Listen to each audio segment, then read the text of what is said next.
जो भी भारत ने एक्शन लिया है, जो भी बैन लगाया है तुर्की पर भी और चीन पर भी अभी इनिशियल स्टेज पर, आपको लगता है वो काफी है या फिर आप मानते हैं कि अभी और कार्रवाई होगी? अभी ये बैन शुरुआती है, ये नाकाफी है? देखिए अनुराग जी, ये आज के जो ऑपरेशन सिंदूर जो लॉन्च किया भारत ने और जिस ढंग से वीरता दिखाई है हमारे देश की सेना ने और जो राजनीतिक इच्छा शक्ति व्यक्त किया है देश के प्रधानमंत्री जी ने, और उसके बाद जिस तरह से पाकिस्तान घुटनों पर आया है, इको हो रहा है, ठीक करा दीजिए जी। और पाकिस्तान जिस तरह से घुटनों पर आया है, और यही नहीं बल्कि पूरे विश्व को भारत की महाशक्ति का एक परिचय भी, नया परिचय प्राप्त हुआ है। एक नया देश, जो हम स्लोगन में बार बार कहते थे कि नए रूप में एक बार भारत पुनः उभरा है जी। भारत की महाशक्ति को पूरे विश्व ने देखा है कि भारत हर परिस्थिति से लड़ने को और उसमें विजय प्राप्त करने के लिए सक्षम है, चाहे वो सैन्य क्षेत्र हो, चाहे आर्थिक क्षेत्र हो, चाहे कूटनीतिक या राजनीतिक क्षेत्र हो। भारत ने हर जगह अपनी विजय पताका इस बार फहराई है।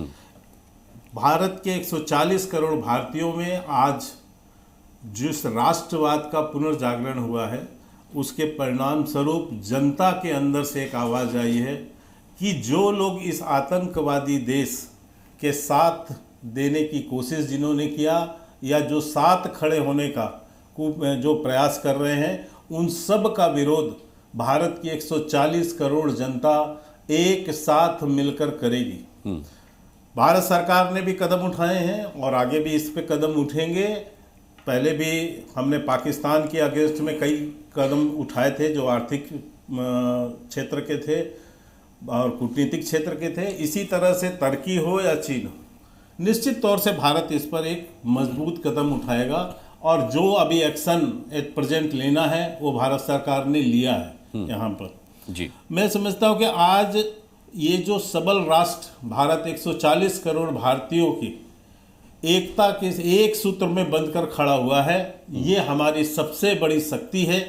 इसने हमारी देश के नेतृत्व को भी शक्ति दिया है, प्रदान किया है, और इसी एकता ने हमारे देश के सेना को भी वो शक्ति प्रदान किया है ताकि वो विश्व में अपने आप को एक नए स्वरूप में प्रतिष्ठित कर पाए, और इसमें हमने भरपूर सफलता भी अर्जित की है जी। मैं पुनः देश के सेना को, सेना के वीर जवानों को और देशवासियों को भारतीय जनता पार्टी की ओर से बधाई भी दूंगा, शुभकामना भी दूंगा और उनका अभिनंदन भी करूंगा कि उन्होंने कितने महत्वपूर्ण समय पर एकता का अपना परिचय दिया, और परिचय नहीं दिया बल्कि आतंकवाद को जो प्रश्रय दे रहे थे और जो आतंकवाद के पक्ष में खड़े थे, उन सब को माकूल जवाब देने का काम हमारी देश की जनता ने किया है, देश के राजनीतिक नेतृत्व ने किया और सेना ने किया। ठीक है, मैं अनुराग भदौरिया का रुख करता हूं। अनुराग भदौरिया जी, जिस तरीके से हमने जो तुर्की का ब्रॉडकास्टर है TRT वर्ल्ड, उसके एक्स अकाउंट को बैन किया है, इसके अलावा हमने चीन का जो भोंपू है जिसे हम कह रहे हैं ग्लोबल टाइम्स और शिन्हुआ, इनके एक्स अकाउंट बैन किए हैं, इसके अलावा और क्या कुछ होना चाहिए? क्योंकि तुर्की की हमेशा से पॉलिसी हमारी नज़र में थी, लेकिन अब पूरी दुनिया जान चुकी है। चीन का क्या रुख है पाकिस्तान के साथ और भारत के साथ, यह पूरी दुनिया जान चुकी है। आपके मुताबिक और क्या कुछ एक्शन लिया जाना चाहिए? देखिए, जो विदेशी ताकतें हैं उनसे तो हमारी सेना निपटेगी, इसमें कोई दो राय नहीं है। लेकिन जो हमारे देश के अंदर में दुश्मन बैठे हुए हैं उनका क्या करेंगे भाई? विजय शाह जैसा व्यक्ति, मंत्री मध्य प्रदेश का, जो हमारी बेटी के बारे में क्या कहता है, एक सेना की मजबूत, एक हमारी देश की स्तंभ, एक मजबूत बेटी जो जिस तरह से अपने देश के लिए यहाँ पे प्रेजेंट कर रही थी। सोफिया कुरैशी के बारे में क्या कहा उसने? उसको कह रहा आतंकी की बहन। सोचिए आप, निंदनीय है वो। ये है भारतीय जनता पार्टी के नेता, ये है भारतीय जनता पार्टी के मंत्री। देशद्रोही है, निकाल के बाहर फेंकना चाहिए। ऐसे आदमी को देश में रहने का अधिकार नहीं है। लेकिन भारतीय जनता पार्टी कुछ बोलने को तैयार नहीं है। कमाल के भाई, आपके मंत्री कह देंगे सोफिया कुरैशी जो देश की इतनी बड़ी, हम उस बहन पे गर्व को पूरा हिंदुस्तान गर्व कर रहा है, पूरा गर्व से कह रहा है देश की बेटी है, इतनी बड़ी हमारे देश की मतलब सेना की है, कितनी माने जिसको फौजी उस बेटी को, एक फौजी बेटी को कह रहे हैं कि भाई ये आतंकवादी की बहन है, और कहीं से कोई आवाज नहीं। अरे ऐसे मंत्री नहीं, निकाल के बाहर फेंकिए, देशद्रोह का मुकदमा करके जेल में डालिए। इनसे कैसे निपटेंगे जरा बताइए मुझे। ऐसे दुश्मन हमारे देश के अंदर बैठे हुए हैं। कमाल की बात करती है भारतीय जनता पार्टी। अरे विदेशी जो ताकत है उससे तो हमारी सेना निपटेगी, लेकिन हमारी सेना का जो अपमान कर रहे हैं बैठ के हमारे देश के अंदर में बीजेपी के मंत्री, उनसे कैसे निपटा जाए, इसका पहले सोल्यूशन निकालना चाहिए। ठीक है, मैं जवाब ले लूं। विदेशी जो हमारी ताकतें, तुरंत जवाब ले लिया जाए, फिर मैं जवाब दूंगा आगे, अभी बोलना मुझे बाकी है। अच्छा ठीक है, बोल लीजिए। हाँ ले लिया जाए, फिर मुझे बोलना है। और अच्छा ठीक है, के शर्मा इस बात का जवाब दे दें, फिर अनुराग भदौरिया अपनी बात पूरी करेंगे।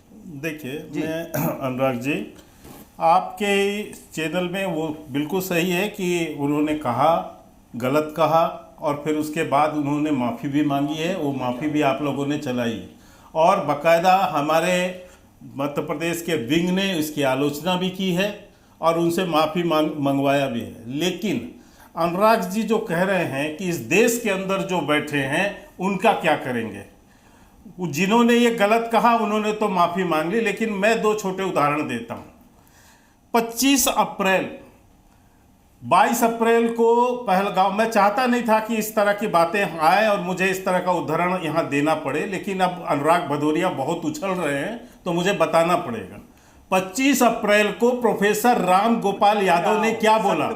अरे एक बार चुप रहो भाई, मैंने बोला ना, प्रोफेसर राम गोपाल यादव। क्यों चुप रहूंगा? मैं भी सत्य बोल रहा हूं। देश की बेटी के बारे में आपका नेता अनाप शनाप बोलेगा, मुझे बोलने दीजिए। चुप रहूंगा भाई, जवाब सेना का अपमान करेगा आपका नेता। अब के शर्मा जी का जवाब हो जाए आप कह रहे चुप रहो, क्यों चुप रहूंगा मैं? वो इसलिए कह रहे हैं कि उनका जवाब सुनने के लिए तो चुप रहिए, कम से कम उनका निवेदन बस ये है। हाँ, जवाब के लिए चुप रहूंगा, लेकिन इस आवाज के लिए एक बहन के लिए उठ रही, मुझे पता है, तो बहुत बड़ा गुंडा मवाली है, मुझे पता है। अरे ये सब नहीं, देखिए हम आपस में नहीं हम आपस में लड़ने के लिए नहीं बैठे हैं। की आवाज उठा रहा हूं तो गुंडा मवाली हो गया, सेना की आवाज उठा रहा हूं तो गुंडा मवाली हो गया, एक राष्ट्रभक्त की तरह बात कर रहा हूं गुंडा मवाली हो गया, एक राष्ट्रभक्त बेटी की आवाज उठा रहा हूं गुंडा मवाली हो गया। ये भाषा शैली भारतीय जनता पार्टी अपनों का सम्मान नहीं कर पाते, अपने देशवासियों का सम्मान नहीं कर पाते। इस मुद्दे को खत्म करते हैं, इस मुद्दे पर बात नहीं करते। अनुराग भदौरिया चीन और तुर्की पे रहते हैं, इसीलिए भारतीय जनता पार्टी का नाश हो रहा है। आपने आपत्ति जता दी और के शर्मा ने रिएक्शन दे दिया,